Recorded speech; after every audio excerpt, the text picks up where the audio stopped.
Fiji, and we were staying in this dormitory, and we decided to drink all of them that night. And 6 bottles, yeah, just between Matt and I. And I don't know if you know, but Matt sometimes struggles to see at night.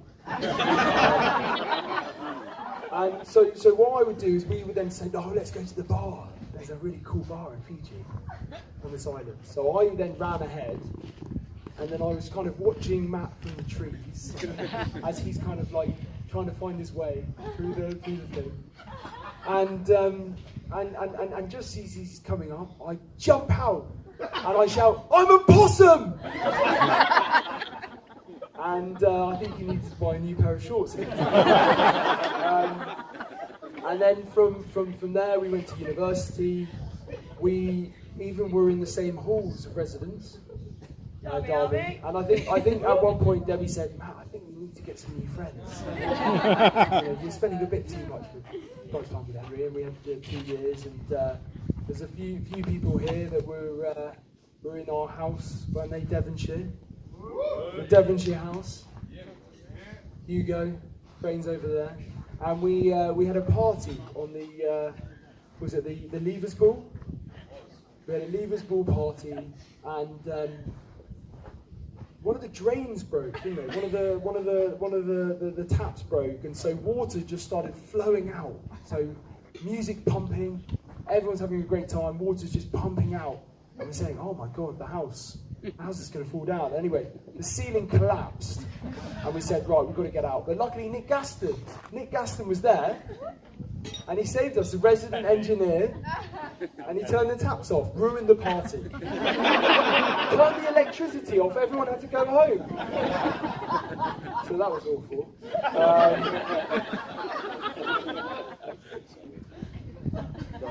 But yeah, so I would just like to say something, and Matt and I have been very close friends, but unfortunately,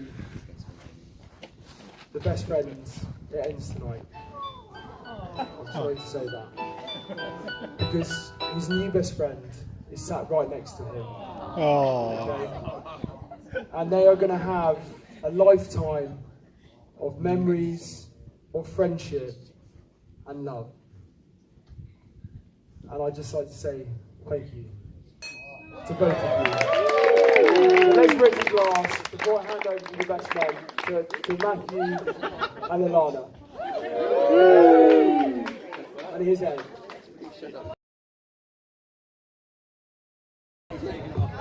So how embarrassing is this?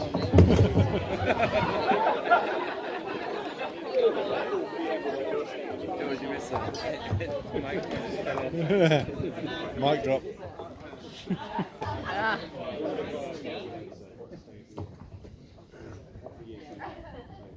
Good evening, everyone. Well, what a lovely evening, and what great speeches. Including Matt's, which was a surprise. Very well held together. I had much lower expectations. Of course, these expectations were based in experience, and there have been a few shed tears in the lead up to this event, including on the stag do. At the evening meal, Matt decided that he wanted to give a little toast, presumably to thank us for being there. But I mean, he got up wearing a very fetching polka dot dress, tapped his glass, and then just sobbed for 5 minutes. I have no idea what he wanted to say. But for those who don't know me, I've known Matt all my life. No, we're not brothers. I mean, that's probably obvious from my good looks and charm. But I'm very honoured to be his best man, or one of them. But I have been dreading doing this speech a little bit, because Matt's quite a hard guy to write a best man speech about. Sensible, sober, of simple taste. Said about Matt Davis. So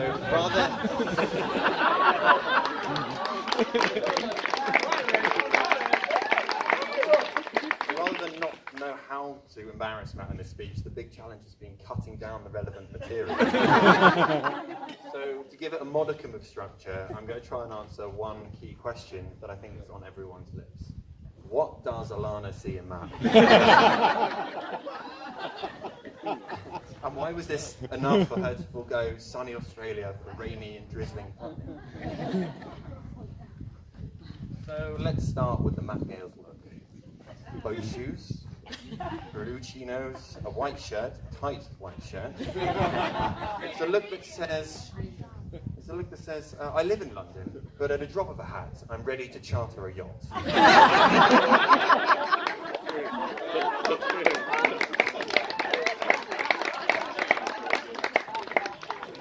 Now, we all know Matt never leaves the house without at least 2 buttons undone. And that's liable to slip to 3, 4, or 5 during the course of an evening. Although I recently learned that he has a sort of habit of popping open a button at work sometimes as well. And his colleagues always know when he's kind of secured a big deal, because he'll come back into the office strutting a little bit with Moore's chest on show than when he left.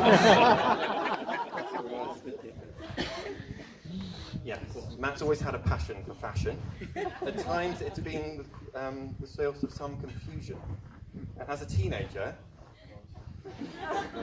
Matt was asked on a date by an older male hairdresser. When quizzed later on what Matt had said during his haircut that could have given the wrong impression, he answered incredulously that they were simply swapping tips on hair straightening and fake tan.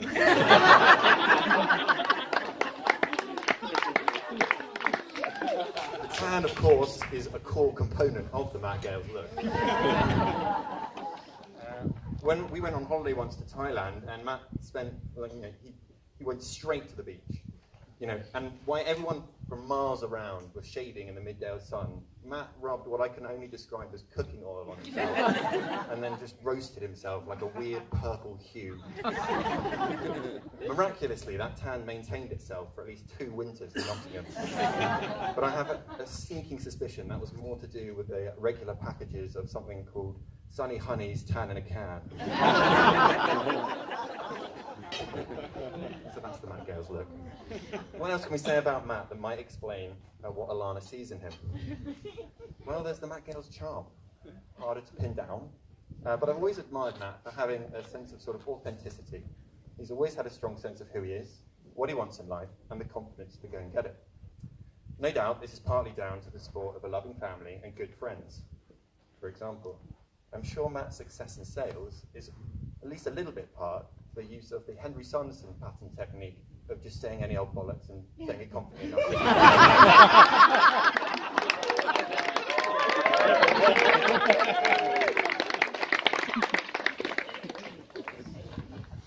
Matt has managed to achieve his life goals with sometimes infuriating ease. We went to different unis but studied the same course, philosophy. And while I studied earnestly, interrogating some of life's big questions and memorizing complicated philosophical texts, Matt seemed to spend more time memorizing creepy chat-up lines, interrogating the unassuming clientele of Nottingham's Ocean nightclub. Somehow we achieved the same grade. Little did I realize that Matt had learned and sort of put to heart the precise formula for achieving a good university-grade essay with the minimal effort.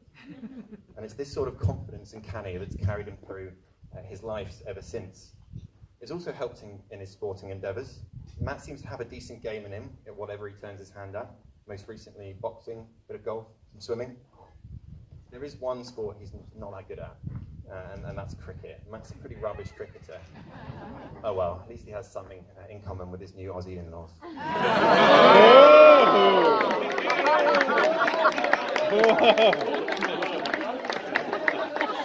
I thought we were in front of you guys. I thought we smacked you last time.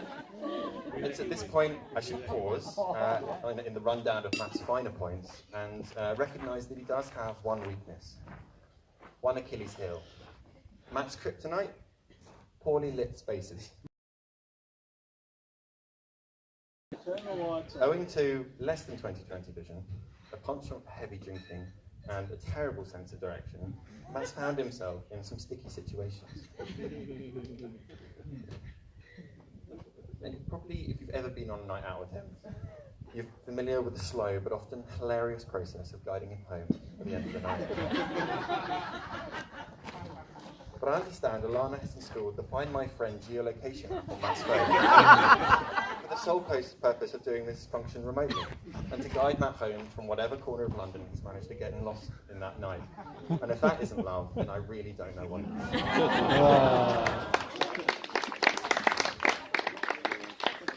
Don't feel too sorry for Matt.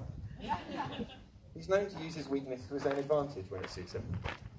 And whenever a contest seems too much for him, or he doesn't fancy answers in a competition, his contact lenses have a remarkable habit of going missing. One summer, Matt got in his head that he really wanted to go on an intensive martial arts course in China, and I obliged to go with him. At the time, this was after the first year of uni, let's just say Matt was in a few weight classes above me. Going to a regular uni diet of a few beers, a pizza, 5 or 6 more pints and a kebab. So, one look at his heavyweight opponent in the ring, though, and Matt lost his trademark confidence. And all of a sudden, his contact lenses went missing as well. Not wanting him to miss out, I agreed to get in the ring with him. About 5 seconds into our bout, and Matt's eyesight seemed to recover as his left foot found my face with miraculous accuracy over and over again for the next 2 minutes. Anyway, what were we talking about? Oh yes, Matt Gales' charm. So look, one final thing I want to say about Matt, and this is more serious, is that he's a very, very loyal friend. He's loyal to all his friends and his family. He always has time for you. He'll always come and see you, just hang out or be there for a good time. And I want to say thank you for that, because you've always done that for me. It's been very special. So there we go.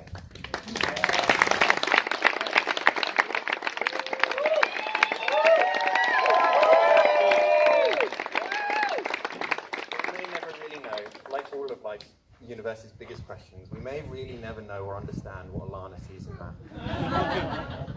But it's clear that they're a perfect couple, and I wish them all the happiness as they go through their life from now on.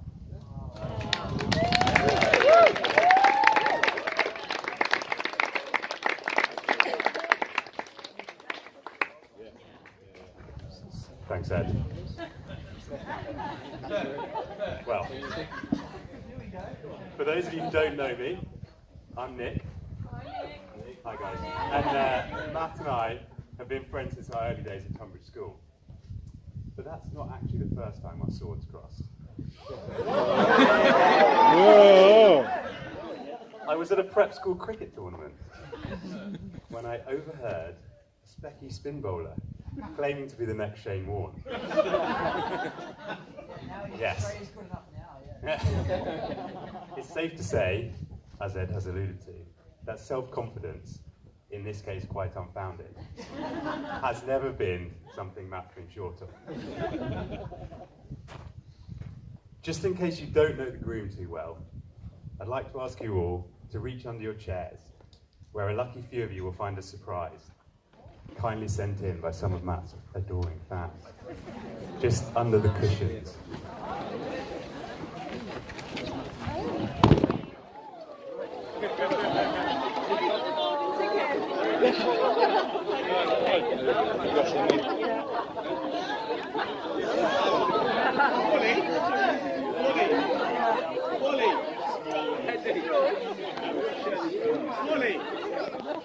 You need a word, mate. You need to have a word. I'll leave you all to enjoy those a bit more later. Well, it's been an emotional 3 years since Alana said yes. And it would be remiss of me not to thank Kathy, Dion, Debbie and Graham for their moral support in the long run-up to Matt's big day. But it was worth the wait. Alana, you look absolutely stunning today. And I must say that after being locked up in Oz for the past 2 years, and what an ordeal that must have been, it's so great that so many of Alana's family and friends could join us today. Matt, for your benefit, Matt, that's join, not doing. For those of you who weren't at the registry office wedding, young Matthew had a little trouble getting his words out, and the tears didn't help either. Well, we're finally here, and there are a few of us who wondered if we ever would be. When at school, Matt would spend many a late night trying to engage in erotic chats with strangers on MSN Messenger. It turns out that Juicy Lucy 69 was in fact a chap named Barry, aged 42 from Stockport.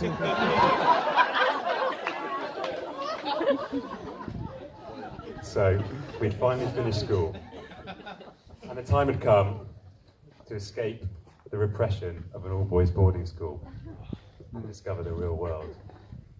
But what a shock that would be, except for the fact that we're about to travel halfway around the world to Perth, Australia, to live and work at another all-boys boarding school. We packed our bags. Well, Debbie, Batman's.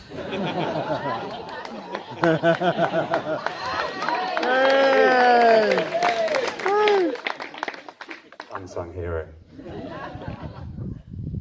And we were ready for whatever Australia had to offer us. Literally. To be honest,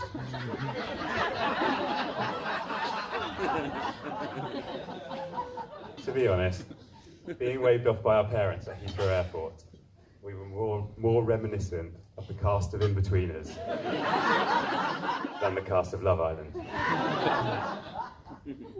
And it was here in Australia that Matt started to develop a fetish for all things Aussie. It began with his own image, the bleach blonde surfer look. But soon, words such as thongs and heaps were creeping into his vocabulary, and the beta tan was scorched into his skin like a badge of honour. Unaware was he at the time that such a comprehensive grasp of the Aussie culture would prepare him for what was to come. And come they did. Fast forward several years to the long hot summer of 2016. Matt's replaced the sun end with Hawaiian Tropic, and he's honed his online dating chat using the skills he's acquired on the sales floor.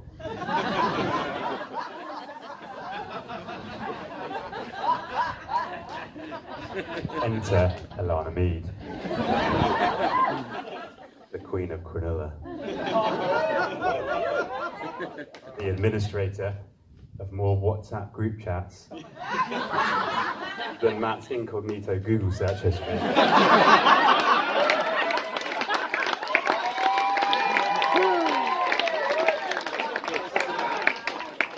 And the woman who loves planning a holiday so much, she turned her own wedding into one.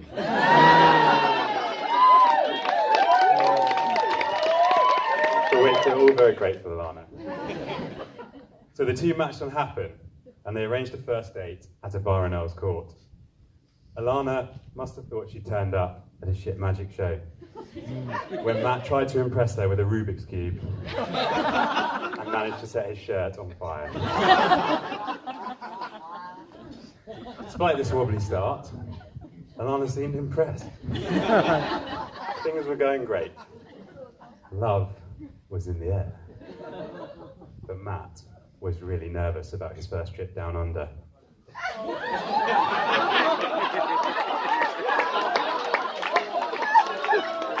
Of course, I'm talking about the time he went to Sydney to meet Alana's parents. And it was towards the end of their first summer of dating that Matt decided Alana was ready for a real test. 3 days camping at Ross's place in Cornwall. After getting soundly beaten at beer pong one night, as usual,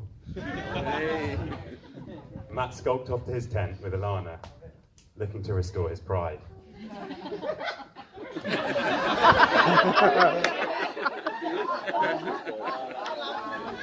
Later on, the rest of the campers were rudely awoken by some loud noises. Matt, projectile vomiting out of the tent bags. Alana dotingly holding back his hair and asking if it was okay. It was at that moment that we knew Matt had found his perfect partner. Alana, I think you well know what you're in for by now. As that definitely wasn't the last time you've had to clean up after Matt. Now, usually this is the part of the speech where I impart some words of wisdom, but I don't have the best track record. So, I'll leave you with the wisdom of Google. There are 2 golden rules to a happy marriage. Number 1, the wife is always right. Number 2, when you feel she's wrong, slap yourself and read number 1 again. Now, can I ask you all please to be upstanding in raising your glasses and toasting the bride and groom?